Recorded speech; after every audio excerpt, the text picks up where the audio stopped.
बोलला का संदीप? नाही रेकॉर्डिंग स्टार्ट करते हैं. Okay okay.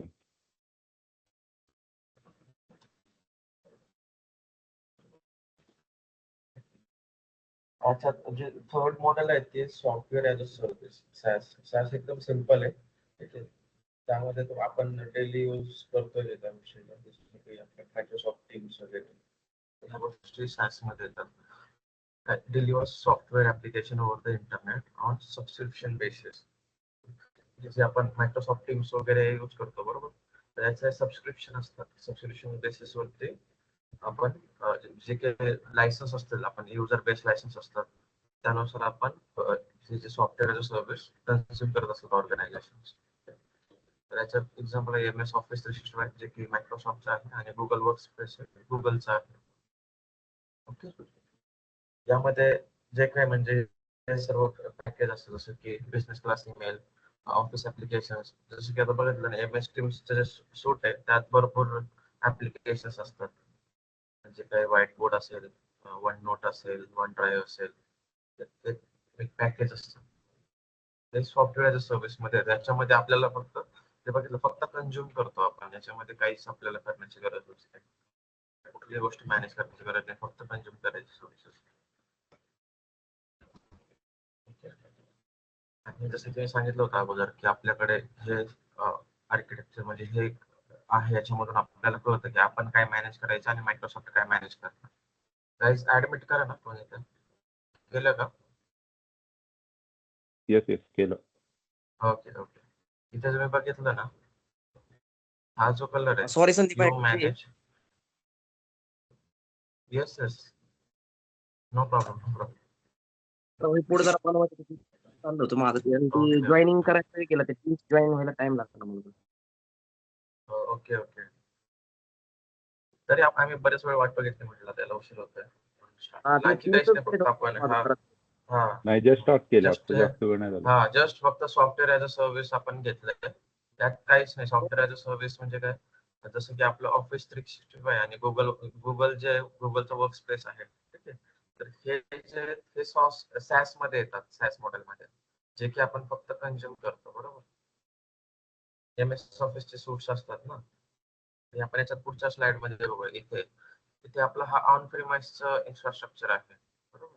त्याच्यामध्ये सर्व गोष्टी आपण मॅनेज करतो, बॉटम पासून networking, storage, servers, virtualisation, OS, middleware, run time, data, application, सगळ्या गोष्टी आपणच मॅनेज करतो. ठीक आहे.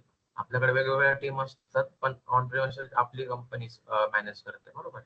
पण मी IaaS जर घ्याल क्लाउड मध्ये, ठीक आहे, इथे आपण Azureचं कन्सिडर करतोय. ठीक आहे, आपण Azure चायना घेतोय. बाकीच्याकडे असंच असतं कुठल्याही क्लाउडचं, पण आपण Azure विषयी बोलतोय. ठीक आहे. तर तुम्ही IaaS जर घेतलं, इन्फ्रास्ट्रक्चर ॲज अ सर्व्हिस, तर हा जो पार्ट आहे ऑरेंज वाला, व्हर्च्युअलायझेशन, सर्व्हर्स, स्टोरेज आणि नेटवर्किंग म्हणजे कुठली त्यांची इंटरनल नेटवर्किंग. ठीक आहे ना, म्हणजे इन हाऊस जी नेटवर्किंग येते, स्टोरेज, सर्व्हर्स आणि व्हर्च्युअलायझेशन ते मॅनेज करतो. ओके. आपण काय मॅनेज करतो, आपण OS इन्स्टॉल करतो बरोबर.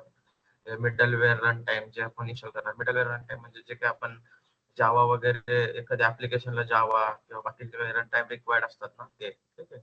आपला डेटा ऍप्लिकेशनचा डेटा जो आहे तो आपणच मॅनेज करणार. तिथे आपल्याकडे DB सर्व्हर्स वगैरे असणार. ठीक आहे.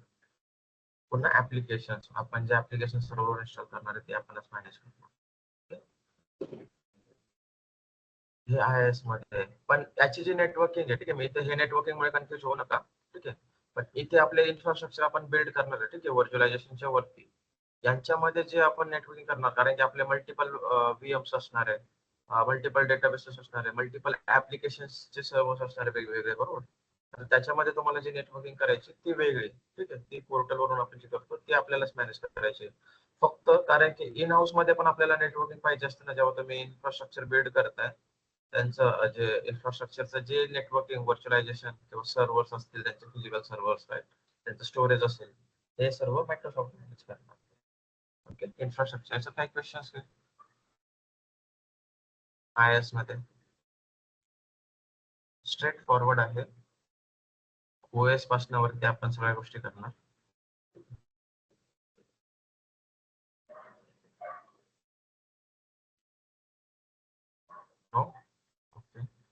याच्यामध्ये म्हणजे आपल्याला स्टोरेजचा वगैरे ऍक्सेस नाही नसणार आणि जर रिक्वायरमेंट असेल तर स्टोरेज तसं पण नाही स्टोरेज नाही स्टोरेज पण असणार. हे तिथे जे बघताय ना नेटवर्किंग. ठीक आहे, तुम्ही क्वेश्चन विचारले ना, मग मला आणखी एक्सप्लेन करता येतं. नाही म्हणजे आय कारण की एस मध्ये व्हर्च्युअलायझेशन, सर्व स्टोरेज, नेटवर्किंग हे मायक्रोसॉफ्ट मॅनेज करते. बरोबर. मग ते वरती पण आपल्याला आहे ते, मी तेच एक्सप्लेन करतोय असं सांगतोय. ओके. आता एक इन्फ्रास्ट्रक्चर आहे समजून, ठीक आहे. त्याच्यामध्ये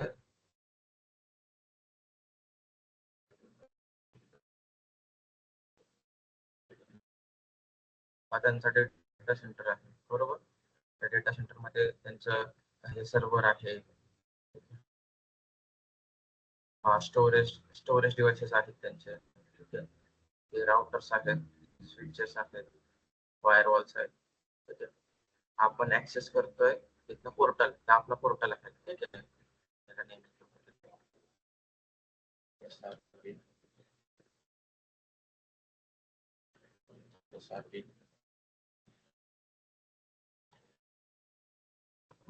स्टोरेज,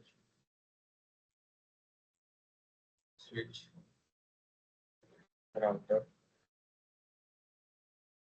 फायरवॉल, ठीक आहे. तुम्ही म्हणजे मी जस्ट हे केलं तर तुम्हाला सगळ्या तुम्ही इन्फ्रास्ट्रक्चरवरती ऑलरेडी काम करतो, म्हणजे एकमेकांशी कनेक्टेड असतात. स्विच मध्ये येतात केबल, स्विच मधून राउटर मध्ये, नंतर फायरवॉल आणि नंतर बाहेर नेटवर्क मध्ये असतात. आणि याच्यामध्ये आता हा आपला Azure पोर्टल आहे, ठीक आहे. तुम्ही इथे रिसोर्सेस कुठले आहेत, इथे तुम्ही एक VM क्रिएट केलं, ठीक आहे. हे व्हर्च्युअल मशीन हे स्टोअर कुठे होणार आहे, इथे व्हर्च्युअल मशीन पोर्टल मध्ये क्रिएट केली, कुठे स्टोअर होईल, कुठे क्रिएट होईल ऍक्च्युली? ते Azureच्या सर्व्हर वरती होईल. हा, इथे त्यांचं मायक्रोसॉफ्टचा डेटा सेंटर आहे, बरोबर. इथे एक त्यांचा फिजिकल सर्व्हर आहे, फिजिकल सर्व्हर वरती ते जाऊन एक VM क्रिएट करतात, बरोबर.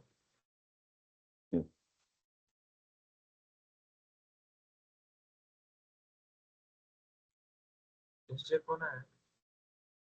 सोमनाथ जगताप. जॉईन झाले परत दुसऱ्या डॅश. Okay okay. इथला आवाज नाही येते का?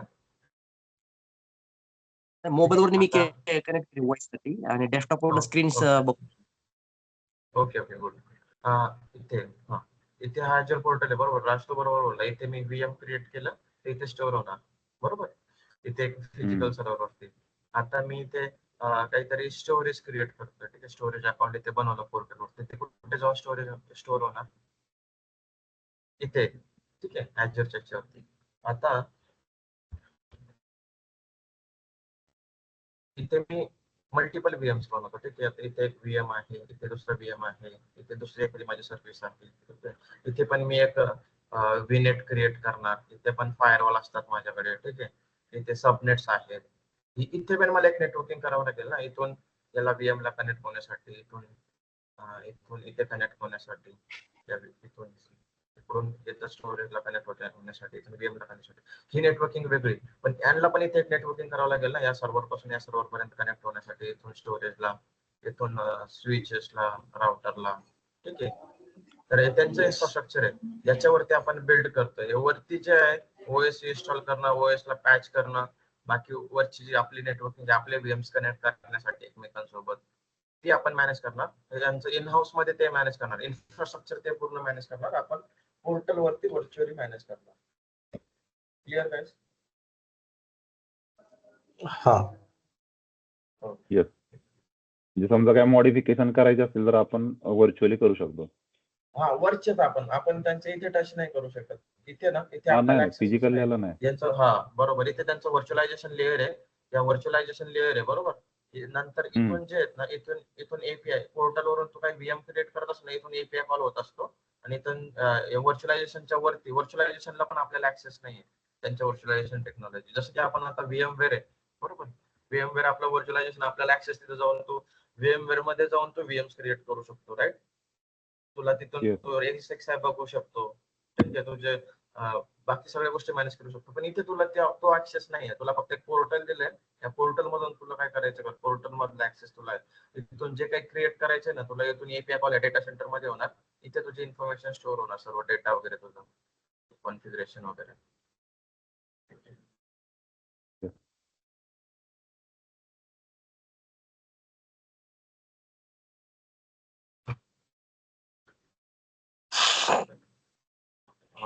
हा आहे pass platform as a service. ठीक आहे. त्याच्यामध्ये ऍप्लिकेशन्स आणि डेटा आपला इम्पॉर्टंट असतो बरोबर. डेटा आपण मॅनेज करतो इथे. म्हणजे ऍप्लिकेशनचा कधी कधी क्रिटिकल डेटा असतो, बिझनेस रिलेटेड डेटा असणार. ठीक आहे. तर याच्यामध्ये ह्या दोन सर्व्हिसेस तुम्ही पॅस आपण बघितलं प्लॅटफॉर्म ऍज अ सर्व्हिस. तर आपल्याला ना हे पूर्ण इन्फ्रास्ट्रक्चर तुम्हाला नको आहे. ठीक आहे. तुम्ही काय करणार डायरेक्ट त्यांची पॅस सर्व्हिस घेणार. तिथे की आपण Azure ऍप सर्व्हिस बघितली. तर ती Azure ऍप सर्व्हिस वरती तुम्ही तुमचं ऍप्लिकेशन वगैरे डिप्लॉय वगैरे करू शकता. तिथेच रन वगैरे करू शकता. ठीक आहे. तर तिथे डेटाबेस पण आपले एसक्यूएल जे Azureचे डेटाबेस पण असतात. म्हणजे जे की Azure मॅनेज करतं डेटाबेसचे ज्याचे सर्व्हर ते तुम्ही Azure डेटाबेस एसक्यूएलची सर्व्हिसेस पण असतात. आपल्याकडे दोन टाईप असतात बरोबर. आपण जे इन हाऊस ऑन प्रिमायसेस वरती करतो एसक्यूएल चे विंडोज सर्व्हर असते. विंडोज सर्व्हर वरती एसक्यूएल डेटाबेस वगैरे इन्स्टॉल करतो आपण बरोबर. इथे तुम्हाला याच्यामध्ये इन्फ्रास्ट्रक्चर मध्ये आलात ना इथे पण तुम्ही काय करणार आहे विंडोज सर्व्हर करणार. ठीक आहे. आणि तिथे एसक्यूएल चं सर्व्हर वगैरे इन्स्टॉल तिथे एसक्यूएल ची सर्व्हिस असतात. तिथे एसक्यूएल पण डायरेक्ट सर्व्हर वरती करू शकता किंवा एक दुसरी सर्व्हिस असते पूर्ण फक्त एसक्यूएल डेटाबेस म्हणून. ठीक आहे. तर ती तुम्ही डायरेक्ट पॅस मध्ये येते म्हणजे त्याचे जे इन हाऊस सर्व्हर्स वगैरे तेच मॅनेज करणार. आपण फक्त डेटाबेस बघायचं. प्लॅटफॉर्म मध्ये इथे आपण ह्या दोन गोष्टी आपण बघणार ऍप्लिकेशन आणि डेटा. बाकी रन टाइम पासून पूर्ण ते बघणार. ओके. ते मॅनेज करणार. आणि सॅस मध्ये तर आपल्याला काहीच मॅनेज करायचं नाही. पूर्ण ऍप्लिकेशन आहेत त्यांचं म्हणजे Azure MS Teams बघता तुम्ही बरोबर. आपल्याला फक्त ते MS Teams मिळालं की बस आपण एक पोर्टल देतात ते जे ऑफिशियल ऍडमिन असतात ना त्यांना एक पोर्टलचा ऍक्सेस मिळतो. मग ते त्याचे इनबॉक्स वगैरे क्रिएट करतात. इनबॉक्स वगैरे क्रिएट करून कोणत्या युजरला काय करायचे त्या सगळ्या गोष्टी करतात. बाकी त्यांना काहीच बघायची गरज नसते. इन्फ्रास्ट्रक्चर नाही काहीच नाही. ते येतात सॉफ्टवेअर ऍज अ सर्व्हिस म्हणजे ते डायरेक्ट सॉफ्टवेअर देत आहे तुम्हाला service.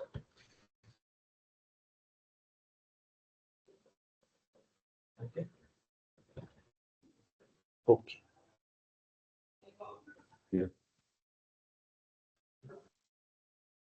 What is Microsoft Azure?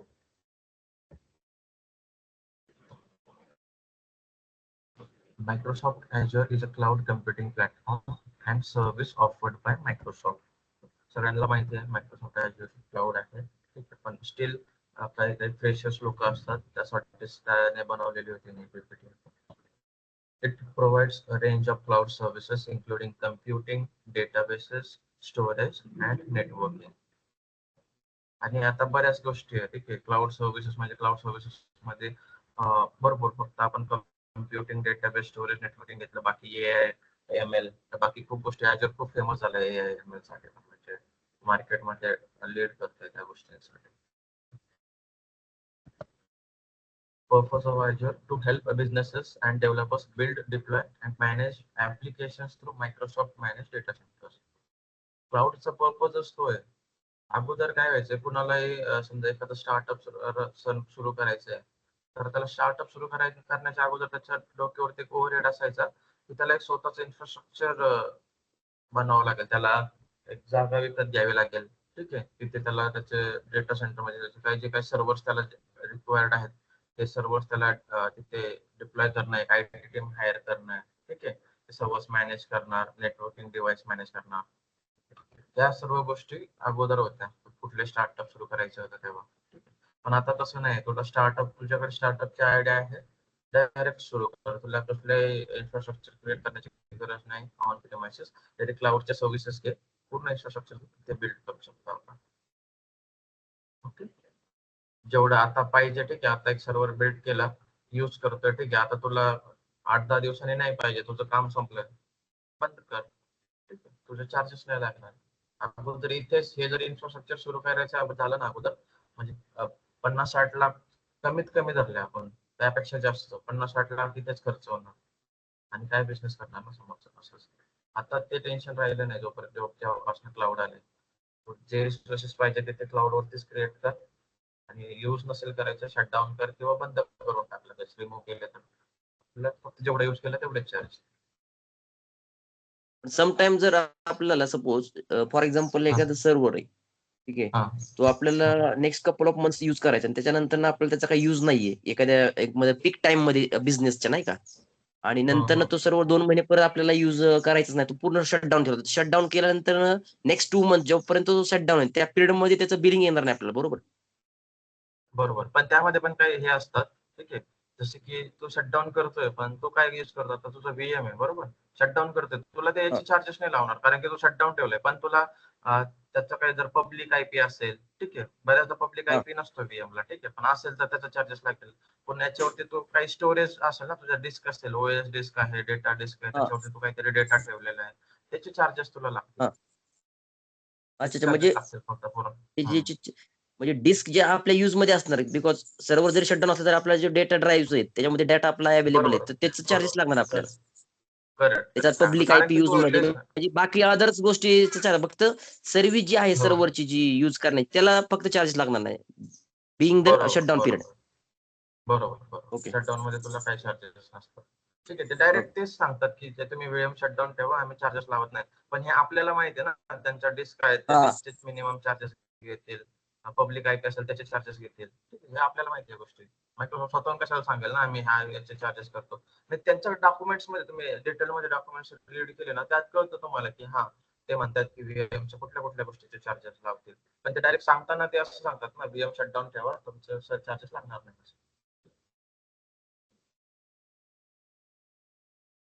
Okay guys. त्याच्यात काही क्वेश्चन्स? ते तर आपण क्लिअर केलंय कालच, ठीक आहे. मायक्रोसॉफ्ट हो. स्वतःचे डेटा सेंटर्स आहेत त्यांच्या अक्रॉस रिजन्स.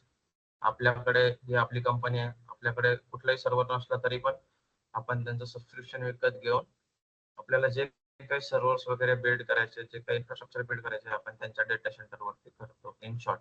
ठीक आहे. ओके. येस. क्लाउड वगैरे काही नाही. जसं की कमला हॅरिस माहिती आहे का सगळ्यांना? काय? तिचा आता रिसेंट एक कमला हॅरिस माहिती आहे का? हा येस हा येस. अ, ते आता रिसेंट एक तिचं असं काहीतरी इंटरव्ह्यू होता त्याच्यामध्ये म्हटलं होते क्लाउड म्हणजे सर्व्हर्स ना क्लाउड मध्ये म्हणजे ढगांमध्ये असतात सगळ्या गोष्टी. तिला आणखी तसंच वाटतंय क्लाउड सर्व्हिस मध्ये. तर बघेच असं तर माझ्याकडे पाठवतो.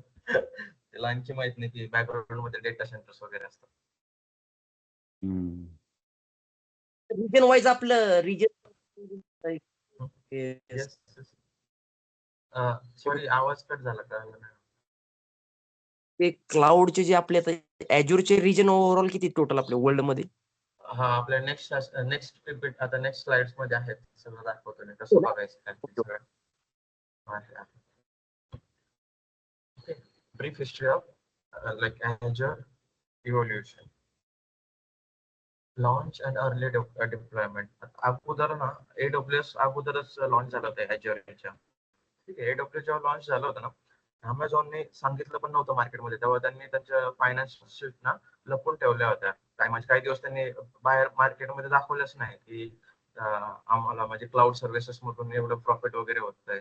जेव्हा त्यांनी 3-4 वर्षानंतर या गोष्टी दाखवल्या ना, तेव्हा बाकीच्यांनी लगेच अरे क्लाउड मध्ये एवढा पैसा आहे त्यांनी लगेच सुरू केलं म्हणजे जसं काय Azure झालं, गुगलने आता आणलं असं. अगोदर तर मायक्रोसॉफ्टने ना 2008 मध्ये अनाऊन्स केलं होतं की ते विंडोज Azure म्हणून आता ते कॉन्फरन्स होत असतात त्यांच्या. तर त्यांनी असं म्हटलं की विंडोज Azure प्लॅटफॉर्म आम्ही सुरू करणार आहे. ठीक आहे. याचं क्लाउड सर्व्हिस म्हणून. नंतर त्यांनी स्टार्ट केलं 2010 मध्ये फेब्रुवारीने ऑफिशियली कमर्शियल लॉन्च केलं. तेव्हा त्याचं नाव मायक्रोसॉफ्ट Azure नव्हतं, विंडोज Azure होतं. जेव्हा त्यांनी लॉन्च केलं होतं तेव्हा 2000 नंतर त्यांनी सर्व्हिसेस एक्सपेंड केल्या 2010 ते 13 मध्ये. मग त्यांनी नंतर Azure एक्सपेंड करून IaaS वगैरे इंट्रोड्यूस केलं. म्हणजे डायरेक्ट कॉम्पिटिशन दिलं AWS वर.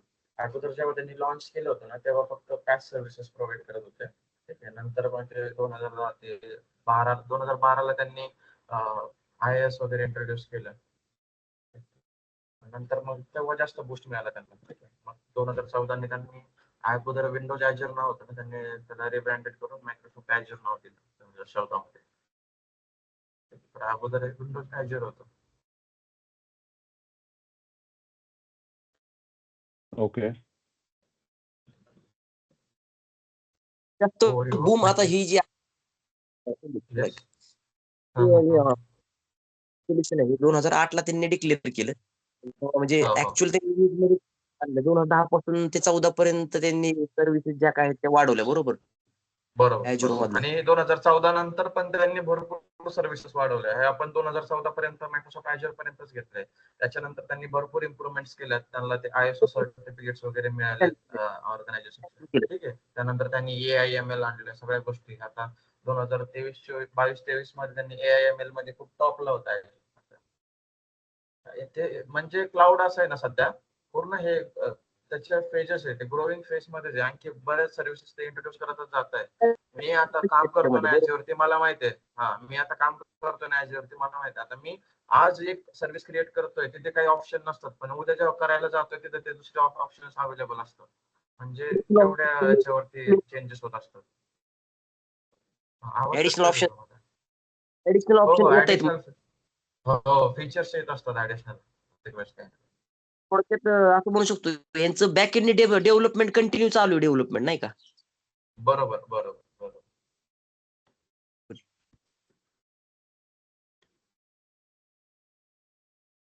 Cloud services. Azure provides a vast array of cloud services categorized into compute, storage, networking, databases, AIML, IoT, analytics, and more.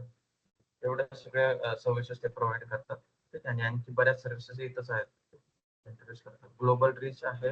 Azure operates in over 60 regions worldwide. 60 regions मध्ये आहे. More than any other cloud provider, ensuring global coverage and compliance with data residency and requirements. त्यांचे 60 regions आहेत. Across 60 regions त्यांच्याकडे I think 365 something data centres आहेत. आपण पुढे बघूया.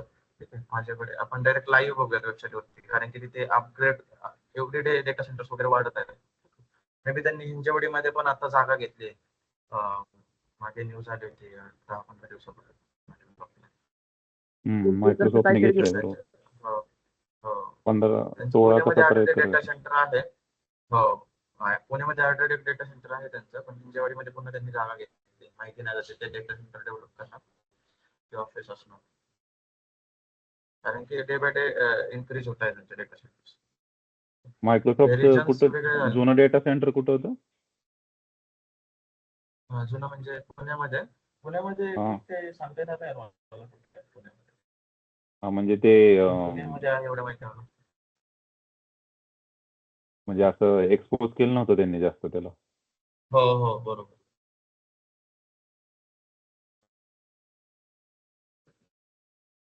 Hybrid capabilities. Azure supports hybrid cloud scenarios using technologies like Azure Arc and Azure Stack. Azure Arc and Azure Stack is ना hybrid capabilities आहेत Azureच्या. म्हणजे काही कंपन्या Azure Stack पण यूज करतात. त्यामध्ये ना काही म्हणजे तुम्ही बऱ्याच गोष्टी ऑन प्रेमाइसेसच्या पण मॉनिटर करू शकता Azure वरून. ठीक आहे. जसं की त्याला हायब्रिड म्हणजे दोन्ही बोथ क्लाउड सर्व्हिस आणि हायब्रिड क्लाउड. हायब्रिड म्हणजे कळलं ना आपल्याला पब्लिक क्लाउड आणि प्रायव्हेट क्लाउड. दोन्ही मिक्स मध्ये पण कॅपॅबिलिटीज आहेत Azureच्या. Integration and ecosystem. Azure integrates smoothly with existing IT environments and offers extensive support for open source technology, hybrid deployments, and interoperability across platforms. याच्यामध्ये तुम्हाला लिनक्स मध्ये तुम्ही create करू शकता. ठीक आहे. बाकी तुमचे कुठलेही म्हणजे ओपन सोर्स टेक्नॉलॉजी आहेत. बऱ्याच सर्व्हिसेस तुम्ही जर Azureच्या सर्व्हिसेस बघितल्या ना खूप साऱ्या सर्व्हिसेस आहेत. म्हणजे आपण एवढ्या सर्व्हिसेस वरती कधी कामही करू शकणार नाही. ठीक आहे. एवढ्या सर्व्हिसेस जे काही ओपन सोर्स असेल, पेड असेल, सगळ्या सर्व्हिसेस अवेलेबल आहे आणि Azure वरतून इंटिग्रेशन खूप सोपं आहे कुठल्याही सर्व्हिसेस सोबत. जसं की आता डेटा ब्रिक्स आहे. ठीक आहे. डेटा प्लॅटफॉर्म आहे. तुम्ही इझिली मायक्रोसॉफ्ट इंट्रा सोबत इंटिग्रेट करा. तिथून तुमचं ऑथेंटिकेशन तिथे म्हणजे तुम्ही एक ऍप्लिकेशन रजिस्टर केलं तर तुम्ही Azure Active Directoryचं ऑथेंटिकेशन तिथे देऊ शकता असं. किंवा बाकी बऱ्याच गोष्टी. इंटिग्रेशन खूप स्मूथ आहे Azureचं.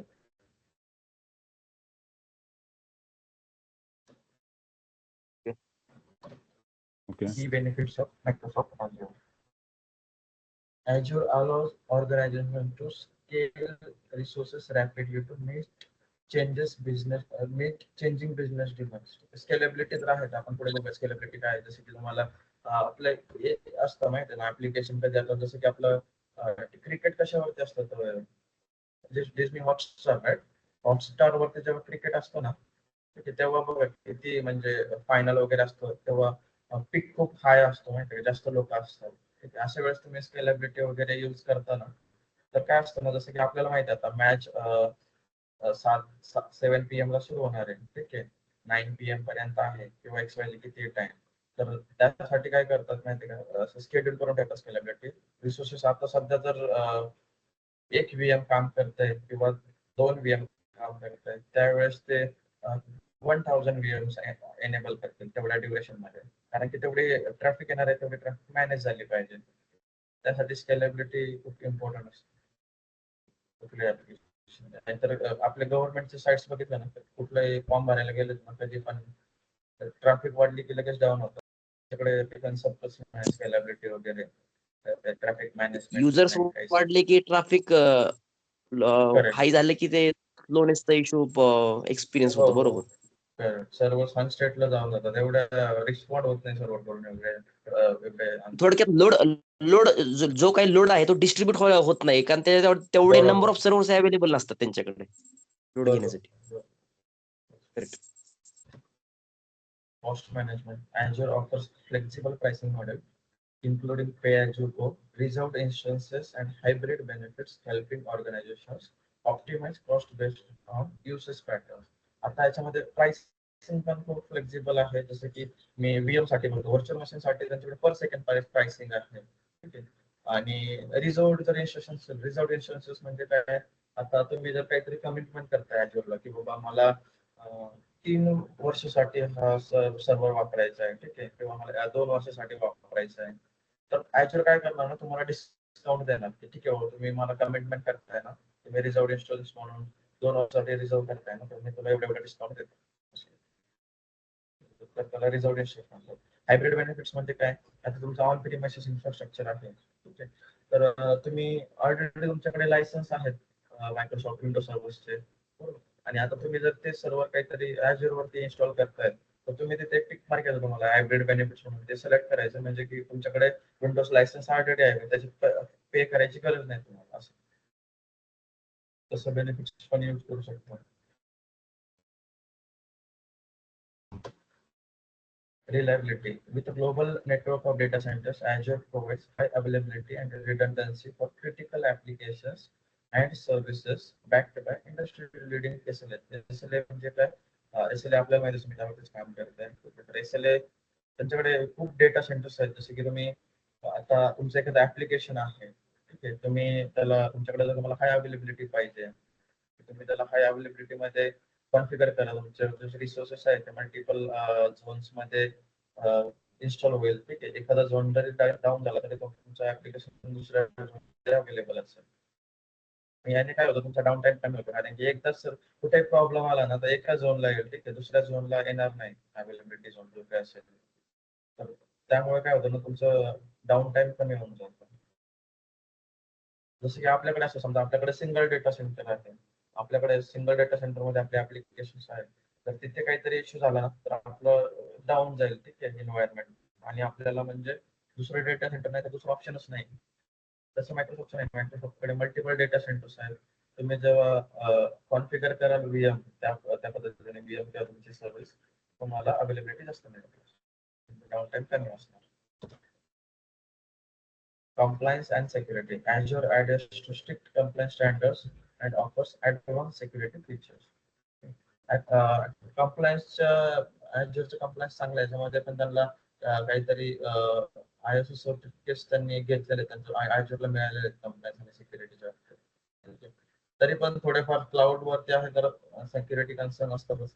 बँकिंगचे जे आहेत ना, बँकिंग मध्ये बरेच ते इन हाऊस ठेवण्यासाठी प्रयत्न करतात, म्हणजे ज्यांचे काही लेस इम्पॉर्टंट असेल तसे सर्व्हिसेस ते फक्त Azure क्लाउड वरती येतात. बाकीचं त्यांचं जे मेन आहे ते ऑन प्रिमाइसेस वरतीच ठेवतात. क्लाउड म्हटलं आणि तर ते थोडेसे कन्सर्न असतात सेक्युरिटीचे.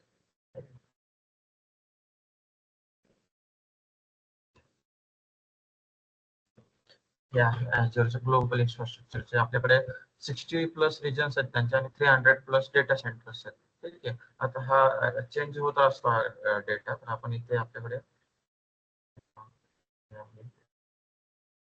वेबसाईट वरती बघूयात आपण. मॅप कधी पण रेफर करू शकता. पिन करून ठेवतो तुम्हाला वेबसाईट.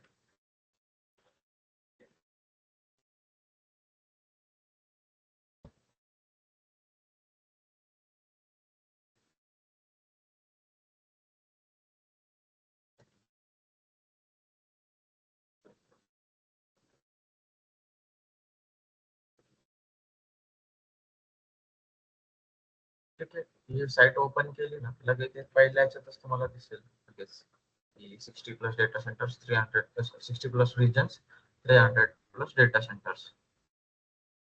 क्लिक करून ठेवतो साईट. एक्सप्लोर करण्यासारखं भरपूर आहे या साईटला. ते तुम्ही नंतर जेव्हा टाइम मिळेल ना तेव्हा एक्सप्लोर करू शकता. तर मी तुम्हाला दाखवतो कसं एक्सप्लोर करायचं. तिथे एक्सप्लोर ग्लोबल डेटा सेंटर्स वरती जर तुम्ही क्लिक केलं ना एक मॅप तुम्हाला दिसेल.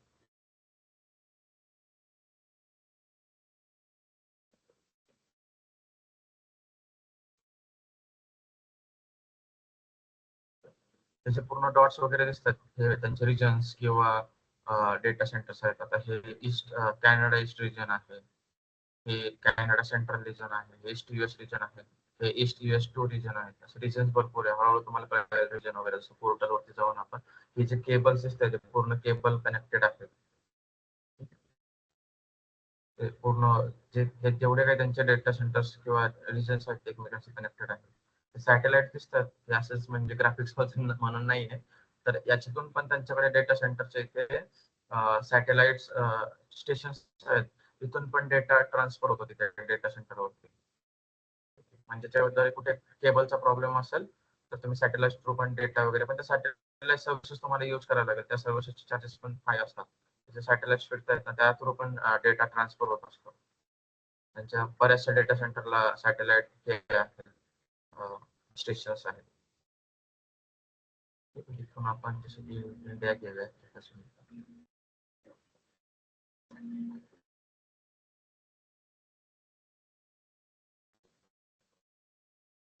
इंडियामध्ये ना आपण बघूया सेंट्रल इंडिया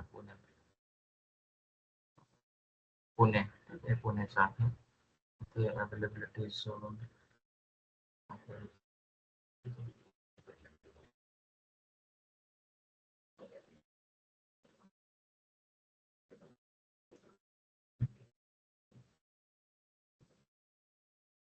इयर ओपन 2015 मध्ये पुण्यामध्ये ओपन झालेले availability available with 3 zones. 3 zone आहेत पुण्यामध्ये. लोकेशन पुणे तुम्ही कुठल्या याची इन्फॉर्मेशन असे बघू शकता. ठीक आहे. टेक अ टूर दिसते ना तिथे क्लिक करायचं. व्हर्च्युअल मायक्रोसॉफ्ट डेटा सेंटर याच्यावरती क्लिक करायचं. तुम्हाला जर डेटा सेंटर आतून बघायचं असेल तर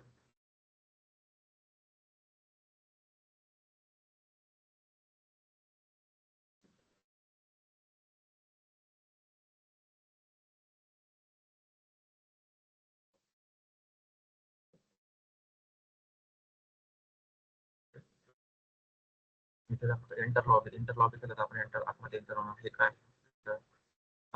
पेरिमीटर फेन्स सिक्युरिटीसाठी आहे. चेक पॉइंट आहे त्यांच्या व्हेकलचा.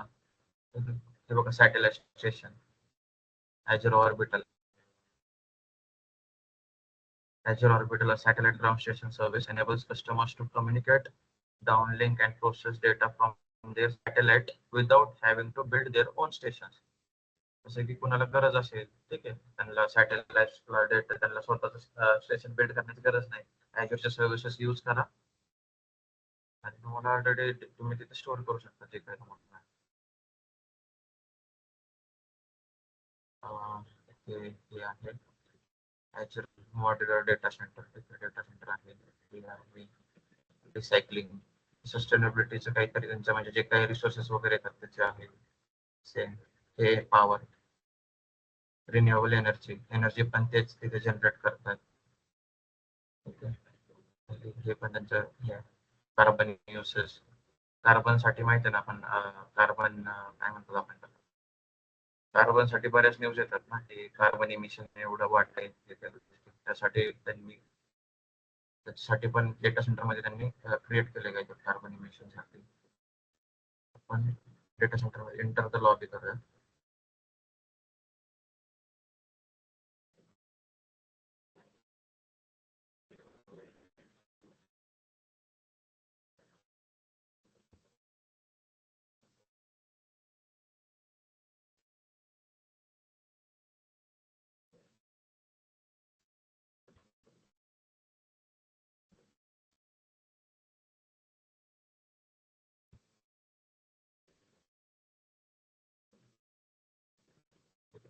एक्सप्लोर लॉबी वरती क्लिक करूया किंवा इथे नेक्स्ट टू ऑपरेशन्स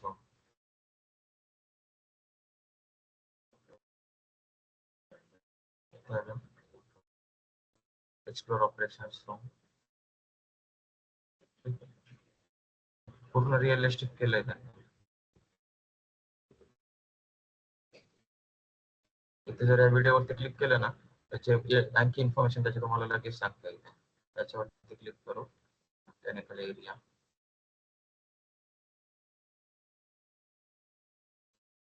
हा मेकॅनिकल एरिया तिथे एक्सप्लोर करू शकता. इथे काय आहे modern data centre cooling system आहे, सस्टेनेबिलिटीचा आहे, सर्व्हर रूम इथे आहे, पॉवर आणि कूलिंगचं. ठीक आहे, आपण सर्व्हर रूम मध्ये क्लिक करूया. सर्व्हर रूम मध्ये क्लिक केल्यानंतर सर्व्हर रूम मध्ये जाऊ शकतो.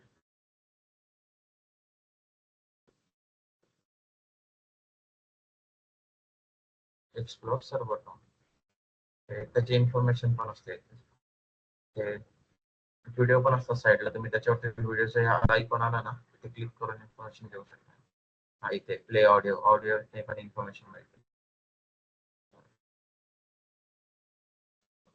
ऍक्सेस सर्व्हर इथे सर्व्हर आहे, हे सर्व्हर ब्लेड असे असते.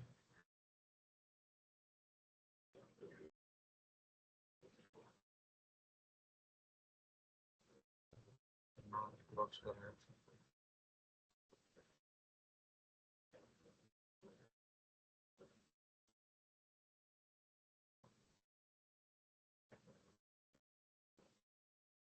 असं तुम्ही एक्सप्लोर करू शकता. बऱ्याच गोष्टी याच्यामध्ये आहेत, प्रत्येक ठिकाणी जाऊन तुम्ही क्लिक करून एक्सप्लोर करू शकता. बाकी मी तुम्हाला लिंक दिली आहे, गाईड पण केले कसं बघायचं.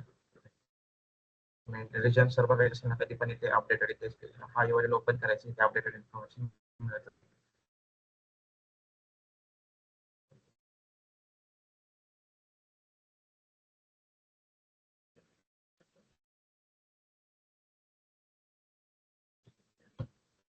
Azure infrastructure map, regions and data centre हे जे सर्व दिसतात आपल्याकडे डॉट कलर मध्ये ते त्यांचे रिजन्स आहेत आणि डेटा सेंटर्स आहेत. रिजन्स मध्ये डेटा सेंटर्स असतात त्याच्यामध्ये आणि जे पूर्ण कनेक्टेड आहे एकमेकांचे. आता ही जी केबलिंग आहे ती केबलिंग त्यांची स्वतःची केबलिंग नाही आहे. ठीक आहे, बाकीच्या इंटरनेट सर्व्हिस प्रोव्हायडर असतात त्यांच्या ऑलरेडी केबल असतात.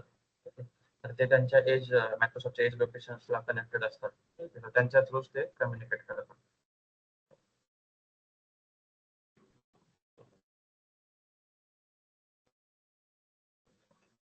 Azure infrastructure component regions. Azure regions are geographic locations where the Microsoft deploys its cloud services, such as East US, West Europe, Southeast Asia, etc. आता हे जे झाले ते झाले regions. ठीक आहे, रिजन म्हणजे काय आपल्याला माहिती आहे. आता ईस्ट US झालं, आता एशिया झालं, एशिया रिजन. ठीक आहे, हे झाले रिजन्स. असे त्यांच्याकडे 60+ रिजन्स मध्ये त्यांचे अवेलेबिलिटी आहे. ठीक आहे, डेटा सेंटरची अवेलेबिलिटी झोन्स काय हे लक्षात ठेवा. रिजन कधी पण तुम्हाला माहिती असलं पाहिजे. रिजन म्हणजे काय, ईस्ट US तुम्ही सिलेक्ट करताय. ठीक आहे, कुठलाही रिसोर्स क्रिएट करताना याचा अर्थ तुम्ही ईस्ट US रिजन मध्ये कुठली तरी सर्व्हिस डिप्लॉय करता. ठीक आहे, पोर्टल मध्ये जाऊन असं तुम्हाला कळेल. Availability zones. Azure availability zones are physical and logically separated data centers with their own independent power resource, network, and cooling within the region that are interconnected through high-speed network. ठीक आहे. आता जसं की तुमचं पुढे आहे माझ्याकडे एक्सप्लेन असं करण्याची गरज नाही. पुढच्या स्लाइड मध्ये आहे अवेलेबिलिटी झोन्स, रिजन्स आणि हे कसं दिसतं. ठीक आहे. तर हे काय असतं, एक रिजन आहे तुमच्याकडे. ठीक आहे. रिजन मध्ये तुमच्याकडे मल्टिपल अवेलेबिलिटी झोन आहे. जसे की जास्त करून 3च अवेलेबिलिटी झोन्स असतात बऱ्याच ठिकाणी. ठीक आहे. Azure region. तर 3 अवेलेबिलिटी झोन म्हणजेच काय झाले तुमचे एका रिजन एका अवेलेबिलिटी झोन मध्ये ठीक आहे मल्टिपल एका रिजन मध्ये मल्टिपल झोन्स. ठीक आहे. म्हणजे एक डेटा सेंटर आहे. ठीक आहे. असं एक्सप्लेन करू. आता एक सेपरेट डेटा अवेलेबिलिटी झोन्स म्हणजे काय ना, सेपरेट झोन असतो. सेपरेट झोन म्हणजे काय, एक झोन म्हणजे एक डेटा सेंटर. अवेलेबिलिटी झोन कधी आला नाही एवढं लक्षात ठेवा. एक अवेलेबिलिटी झोन म्हणजे एक डेटा सेंटर. ठीक आहे. आणि ते अवेलेबिलिटी झोन्स मल्टिपल असतात. अवेलेबिलिटी झोन 1, 2, 3 अशा 3 अवेलेबिलिटी झोन्स असतात ना, त्याच्यामध्ये 3 वेगवेगळे डेटा सेंटर्स आणि ते 3 डेटा सेंटर्स एकमेकाशी कनेक्टेड असतात. हा पूर्ण त्यांचा रिजनचा हा आहे. ठीक आहे. त्याच्यामध्ये त्यांचा आता हा डेटा सेंटर आहे, त्याचा अवेलेबिलिटी झोन आहे हा एक. अवेलेबिलिटी झोन 1 बऱ्याच किलोमीटर नंतर अवेलेबिलिटी झोन 2 आणि किलोमीटर नंतर अवेलेबिलिटी झोन 3. ठीक आहे. 2, 3. आता म्हणजे इथे जर काही पाऊस वगैरे खूप जास्त झाला इथे, म्हणजे कनेक्टिव्हिटी गेली आहे, तर हे 2 अवेलेबिलिटी झोन वर्किंग मध्ये असतात. कारण की यांचं बरंच अंतर असतं. 20 किलोमीटर, 50 किलोमीटर, 30 किलोमीटर असं असू शकतं. ठीक आहे. 2 डेटा सेंटर मध्ये. तर यांच्यामध्ये ना फायबर कनेक्टिव्हिटी असते हाय स्पीड. म्हणजे जे काय असतं रेप्लिकेशन वगैरे सगळ्या गोष्टी, इझिली रिकव्हरी वगैरे फास्ट होते. ठीक आहे. जास्त availability.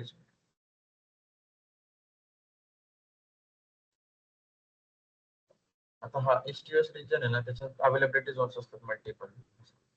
Data center. Data centers are physical facilities where Azure infrastructure is housed. Data centre मध्ये आता अवेलेबिलिटी झोन मध्ये डेटा सेंटर्स असतात. ठीक आहे. तर डेटा सेंटर्स मध्ये सर्व्हर असतात. जसं की मी आता दाखवले डेटा सेंटर आपण घेतलं, त्याच्यामध्ये सर्व्हर्स होते, सर्व्हर रॅक्स वगैरे आपण बघितलं. पूर्ण इन्फ्रास्ट्रक्चर तिथे असतं. Each data center contains server, networking equipment and storage systems. सर्व जसं की आपण ऑन प्रेमाइसेस वरती जसं डेटा सेंटर असतं तसंच त्यांना पण तिथे मेंटेन करावं लागतं. याच्यात काही क्वेश्चन्स आहेत?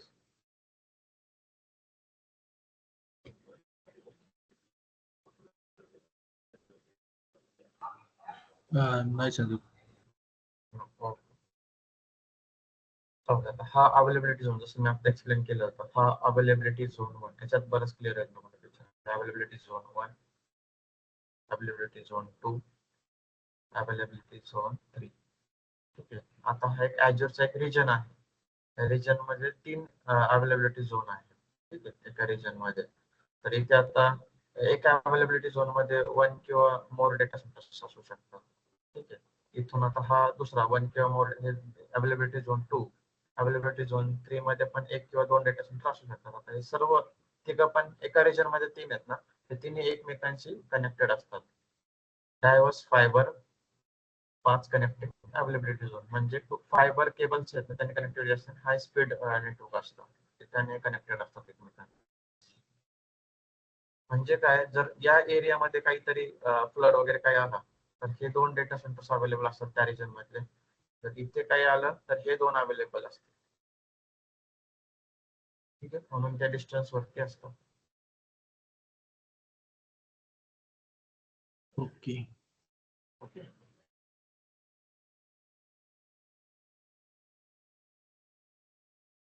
Availability zone vs regions. Zones मध्ये आणि रिजन्स मध्ये काय फरक आहे बघा. आता इथे हा रिजन ए आहे, हा रिजन बी आहे. ठीक आहे. इथे आहेत मोस्ट करून, ठीक आहे, इथे 4 घेतले, पण इथे ऑलमोस्ट 3च असतात अवेलेबिलिटी झोन्स. तर रिजन बी मध्ये 3 आहेत. ठीक आहे. अवेलेबिलिटी झोन 1, 2 आणि 3. इथे याच्यामध्ये पण 1, 2, 3. हा एक रिजन झाला, रिजन ए, रिजन बी. आणि प्रत्येक रिजन मध्ये त्यांच्याकडे 3 अवेलेबिलिटी झोन असणार. 3 अवेलेबिलिटी झोन मध्ये 3 वेगवेगळे त्यांचे डेटा सेंटर, एक असेल किंवा 2 डेटा सेंटर असेल, डिपेंड करतात अवेलेबिलिटी झोन कसं आहे, कुठे किती त्यांचं युसेज आहे त्यावरती. इथे बघितलं हा एक डेटा सेंटर आहे, हा 2 डेटा सेंटर आहे. ठीक आहे. आता ह्या अवेलेबिलिटी झोन, ठीक आहे, यांचं सगळ्यांचं नेटवर्क पण वेगळं असतं, पॉवर सिस्टम वेगळं असणार. ठीक आहे. कारण की ते डिस्टन्स आहे त्यांच्यामध्ये. ठीक आहे. आणि त्याच्यामध्ये पण 2 डेटा सेंटर असतात, ते वेगळे करतात अवेलेबिलिटी झोन मध्ये. जसे 2 अवेलेबल असेल किंवा 1 अवेलेबल करतात, त्यावरती डिपेंड करतात. क्लिअर? अवेलेबिलिटी झोन्स आणि रिजन्स. रिजन्स मध्ये अवेलेबिलिटी झोन्स असतात. आपण जेव्हा आता मला VM डिप्लॉय करायचा, हा VM आहे, ठीक आहे. माझ्याकडे समजा एक ऍप्लिकेशन आहे, ठीक आहे. ऍप्लिकेशन जर तुमच्याकडे मल्टिपल झोन्स मध्ये ठेवायचे असेल तर मी काय करणार, हे VM एक VM1 जे आहे ते मी AV अवेलेबिलिटी झोन 1 मध्ये ठेवणार. दुसरा जो VM आहे त्या ऍप्लिकेशनचा तो AG2 मध्ये ठेवणार. तिसरा ते 3 मध्ये ठेवणार. म्हणजे काय, माझा हा जरी डाऊन झाला तरी हे दोन ऑपरेट करतील. हे दोन जरी ऑपरेट झाले तरी हा दोन जरी डाऊन झाले तरी हा ऑपरेट करेल.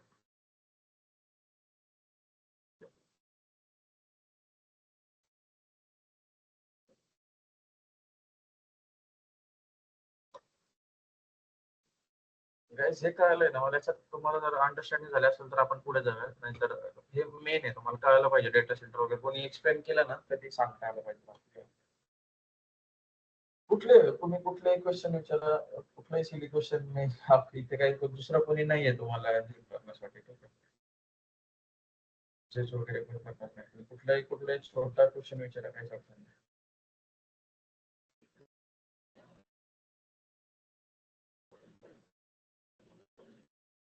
अवेबिलिटी झोनच्या अंडर DC असतात ना, डेटा सेंटर असतात ना. बरोबर, डेटा ओके ओके. आणि रिजन्स म्हणजे geographical wise particular Correct, kilometres geography. नंतर एक रिजन. करेक्ट रिजन असतो. रिजन म्हणजे जिओग्राफिकल त्या एका जिओग्राफिकल रिजन मध्ये ते पण काय करतात ना सर, त्यांनी असं केलं, ठीक आहे. आता त्यांनी एक रिजन सिलेक्ट केला, आता रिजन A सिलेक्ट केला, ठीक आहे. आणि तिथे एकच झोन ठेवला, अवेलेबिलिटी झोन. आणि इथे आता आपल्याला माहिती आहे ना, मुंबईमध्ये कधी कुठे असेल तिथे पाणी वगैरे भरपूर झालं किंवा आग लागू शकते, काही पण प्रॉब्लेम होऊ शकतात, ठीक आहे. तर अशा वेळेस हा डाऊन झाला तर त्यांचं इमेज काहीच राहणार नाही ना. कस्टमरचा इम्पॉर्टंट डेटा असेल, त्यांच्या इमेजला पण प्रॉब्लेम होतो, ठीक आहे. आणि त्यांची सर्व्हिस पण घेणार नाही त्यांच्याकडे जर असे SLA जर चांगलं मीट होत नसेल तर. त्यामुळे त्यांचं पण अवेलेबिलिटी झोन ते एक्स्ट्रा क्रिएट करून ठेवतात, ठीक आहे. मग ते तुम्ही जर सिलेक्ट नाही केलं, तुम्ही जर एकाच झोन मध्ये तुमचे VM ठेवतायत, ठीक आहे. आणि हा जर झोन डिस्कनेक्ट झाला तर तुमच्या रिसोर्सेस ऍक्सेसेबल असणार, ठीक आहे. कारण की त्यांची चूक नाही, ते तुम्हाला ऑप्शन्स देतात की तुम्ही मल्टिपल झोन्स यूज करा. तुम्ही जर नाही केले, कारण की ते झोन्स यूज करायचे चार्जेस एक्स्ट्रा वाटतात ना, त्यामुळे तुम्ही जर नाही केले तुमच्या हे पण वाढतात ना थोडेसे. आपण लेटन्सी म्हणतो ना, लेटन्सी पण थोडीशी वाढते. पण तुम्ही जर खूप क्रिटिकल ऍप्लिकेशन असेल तर तुम्ही अवेलेबिलिटी झोन्स यूज करू शकता. बरेच क्लायंट करत नाही. आता मी बघितलं ना, बरेच क्लायंट करत नाही, खूप एखाद्या ऍप्लिकेशनला करतात. बाकी ते एक नो इन्फ्रास्ट्रक्चर सिलेक्ट करतात. आपण VM क्रिएट करताना दाखवलं सिलेक्ट करतात जास्त. आता जर ते लिंकवर क्लिक केलं तर ते दाखवतंय इंडियाचं जर बघितलं तर पुण्यामध्ये रिजन विथ अवेबिलिटी झोन दाखवतंय, सेंट्रल इंडिया. करेक्ट, बरोबर. तो एक आणि रिजन झाला सेंट्रल इंडिया, बरोबर. त्याच्यामध्ये पण आता अवेलेबिलिटी झोन 3 अवेलेबिलिटी झोन म्हणताय पुण्यामध्ये, बघितलं ना. पुण्यामध्ये राईट साईडला बघ, तुला दिसेल तिथे. हा, राईट साईडला open 2015 available with 3 zone. Correct, yes. Correct, 3 zone. Sandeep, एक जरा एक कॉल करायचा आहे मला रिगार्डिंग इश्यू. एक 2 मिनिटात आलो मी परत बॅक टू. ठीक आहे. ओके. नेक्स्ट आहे मायक्रोसॉफ्ट Azure बिलिंग. बिलिंग मध्ये Microsoft Azure uses a pay-as-you-go billing model, which means customers are billed based on their actual uses of the Azure services. pay-as-you-go model आहे Azureचा. जे तुम्ही use करणार तेवढे charges तुम्हाला लागणार, ठीक आहे. त्याच्यामध्ये एक्झाम्पल घेतले जातात व्हर्च्युअल मशीन्स. तुम्ही हे बिलिंग सेक्शन मध्ये हे बघू शकता. असं डॅशबोर्ड तुम्हाला येणार की तुम्ही सर्व्हिस नेमनुसार तुम्ही कॅटेगराईज करू शकता की व्हर्च्युअल मशीन्सला किती चार्जेस लागले आपले, Azureला किती, Azure डेटाबेस जो असेल त्याला किती चार्जेस घेतले त्याने मंथली किंवा तुमच्या आतापर्यंत स्टोरेजसाठी किती गेले, लॉग अनालिटिक्स साठी किती गेले, Azure ऍप सर्व्हिस साठी किती गेले, लोड बॅलन्सिंग साठी किती गेले. सर्व्हिस वाईज पण तुम्ही चार्जेस किती करू शकता, लोकेशन वाईज बघू शकता. किंवा तुमचं जर ईस्ट US रिजन आहे त्याच्यामध्ये किती तुम्हाला चार्जेस झाले, सेंटर मध्ये किती झाले, किंवा सर्व्हिस फॅमिली समजा फॅमिली म्हणजे कसं आता कम्प्युटर मध्ये ज्या गोष्टी येतात त्याला किती आहे फॅमिली सर्व्हिस नेम किंवा सर्व्हिस फॅमिली कुठले सिलेक्ट करून त्याला बोलू शकतो.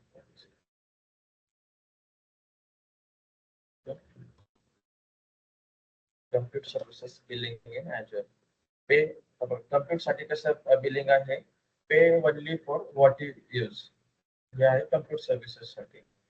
आणि त्यामध्ये काय pricing is based on the VM instance type CPU memory storage configuration. तुमचं जे काय प्राइसिंग असणार आहे तुम्ही जेवढी मोठी मेमरीज किंवा रॅम CPU किंवा रॅम घेणार तर त्याला तुम्हाला तसे चार्जेस लागतील किंवा तुम्ही जे स्टोरेज घेताय तेवढे डिस्प्लेला कनेक्ट करताय ठीक आहे त्याचे चार्जेस तुम्हाला वाटतील. Virtual machines and AKS are billed per second. AKS म्हणजे Azure Kubernetes सर्व्हिसेस ठीक आहे कम्प्युटर मध्ये येतात. व्हर्च्युअल मशीन्स आणि जे काही कंटेनरायझेशन तुम्ही यूज करताय ते पर सेकंड बिल होणार. ठीक आहे. Storage charges still apply to deallocated VMs.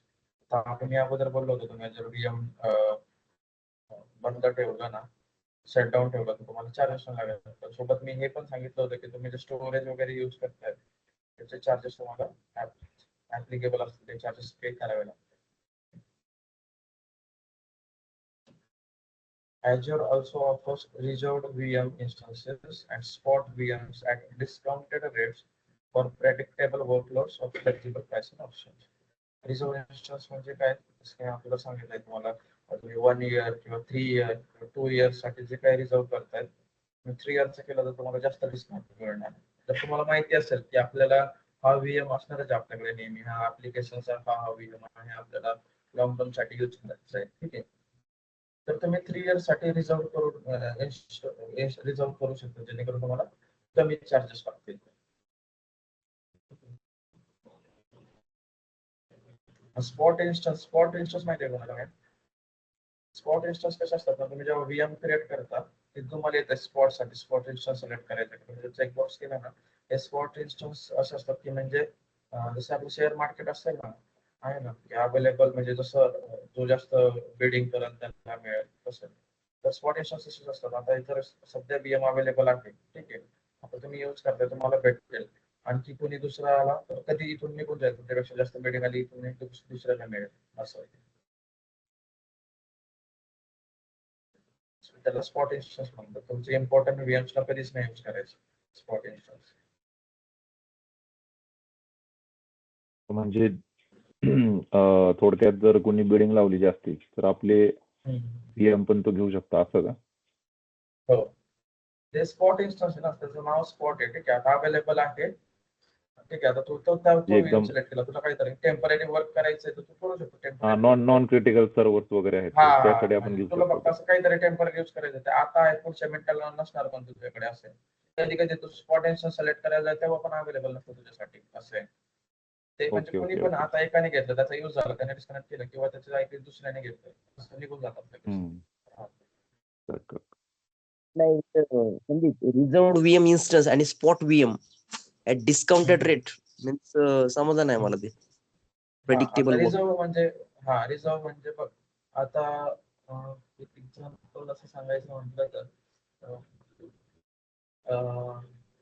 Reserve instance म्हणजे कसं की बाबा एखादी कंपनी असेल तुम्हाला काहीतरी सांगतो तुमच्याकडून तुम्ही त्यांच्याकडून झोमॅटो आहे बघ झोमॅटो कधी डिलिव्हरी केली ना आपण ते म्हणतात की आम्हाला एवढे आमच्या झोमॅटोचं बोर्ड विकत घ्या आम्ही तुम्हाला पुढचे 3 महिने डिलिव्हरी चार्जेस लावणार नाही बरोबर याचा अर्थ काय तुम्ही त्याला चार्जेस देताय ठीक आहे आणि तुम्ही त्याच्यासोबत म्हणजे तुम्ही त्याचं ते मॉडेल घेतलं की मी 3 महिने बोर्ड घेतलं तर त्याचा अर्थ काय त्याला माहिती आहे आता माझ्याकडूनच डिलिव्हरी करणार आहे त्यामुळे त्याला काही वाटत नाही ठीक आहे पुढचे 3 महिने माझ्याकडूनच करेल दुसरीकडे जाणार नाही कारण की मी फ्री डिलिव्हरी देतो ना इथूनच ऑर्डर करेल फूड तसं एक कमिटमेंट असते आता तू Azureला काय केलं तुझ्याकडे नॉर्मल VMs पण असतात ठीक आहे आता तुला हे रिझर्व्ड VM नाही करायचं तुला नॉर्मल एक VM इन्स्टॉल करायचंय तुला माहित नाही तू कधीपर्यंत ठेवायचंय काय त्यामुळे तू काय करतो नॉर्मल VM क्रिएट करतो तर त्यांनी काय होतं की तुला जे ऍक्च्युअल रेट्स आहेत तेच लावणार पण तुझा रिझर्व्ह VM घेतला आता रिझर्व्ह VM म्हणजे काय तू 1 वर्ष 2 वर्ष किंवा 3 वर्षासाठी रिझर्वेशन म्हणजे रिझर्व्ह सांगतोय अच्छा म्हणजे त्याची एक व्हॅलिडिटी असते बाबा मी 2-3 वर्ष वापरेल असं कमिटमेंट करून घेतलेलं असतं VM. हा बरोबर मी म्हणजे तू सांगणार की मी 3 वर्ष वापरतो मग Azure म्हणे ठीक आहे हा माझ्या सोबत 3 वर्ष राहतोय ना मला काहीतरी कमिटमेंट देते मग मी तुला डिस्काउंट देतो. त्यामध्ये कारण की तू असं नाही डिस्काउंट का देणार use थोडक्यात करून- काइंड ऑफ. बरोबर तुला डिस्काउंट देणार. अँड मग ते स्पॉट व्हीएमचा काय विषय and spot VMs at discounted rates. Discounted rate मध्ये. आता बघ याच्यात ऑफर्स भेटतील. स्पॉट व्हीएम्स ना आता जर नॉर्मल व्हीएम ला तुला मंथली आहे किंवा तुला डेलीचा समजा 2-3 हजार आहे, तुला 1000 रुपयात किंवा 500 रुपयात स्पॉट इन्स्टन्स मिळून जाईल. कारण पण याचा भरोसा नाही ना, आता आहे पुढच्या 1 तासाला नसेल पण. मग ते मला टेम्पररी नसेल ॲज इन म्हणजे स्पॉट व्हीएम जे फक्त टेम्पररी यूज साठी असतं का थोडक्यात? टेम्पररी यूज साठी असतं. बरोबर.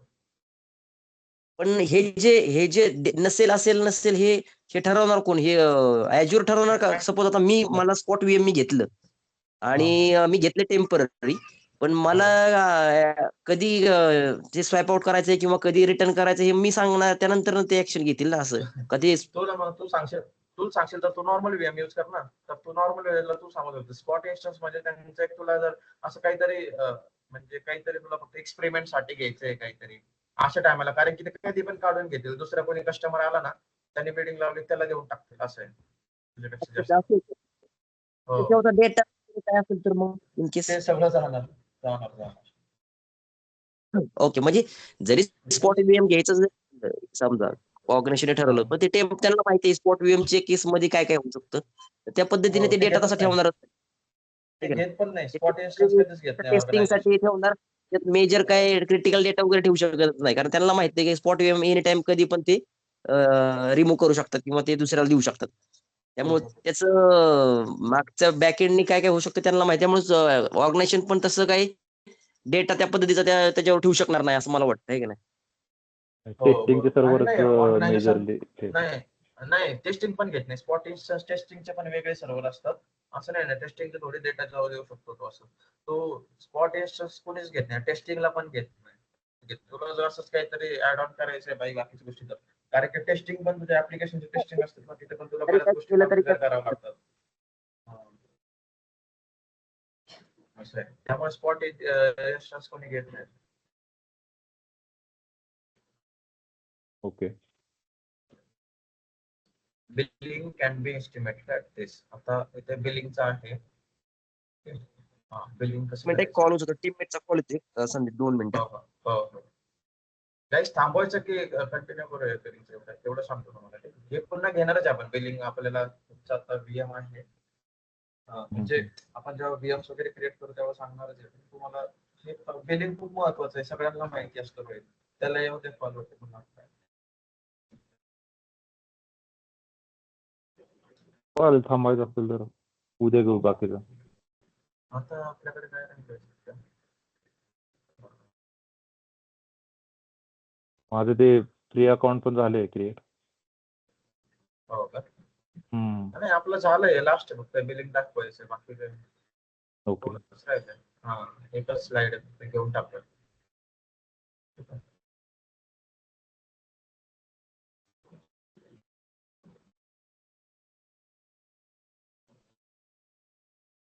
थांबायचं असेल तर थांबू शकतो, असं काही अडचण नाही. तुम्ही सांगा काय करायचं.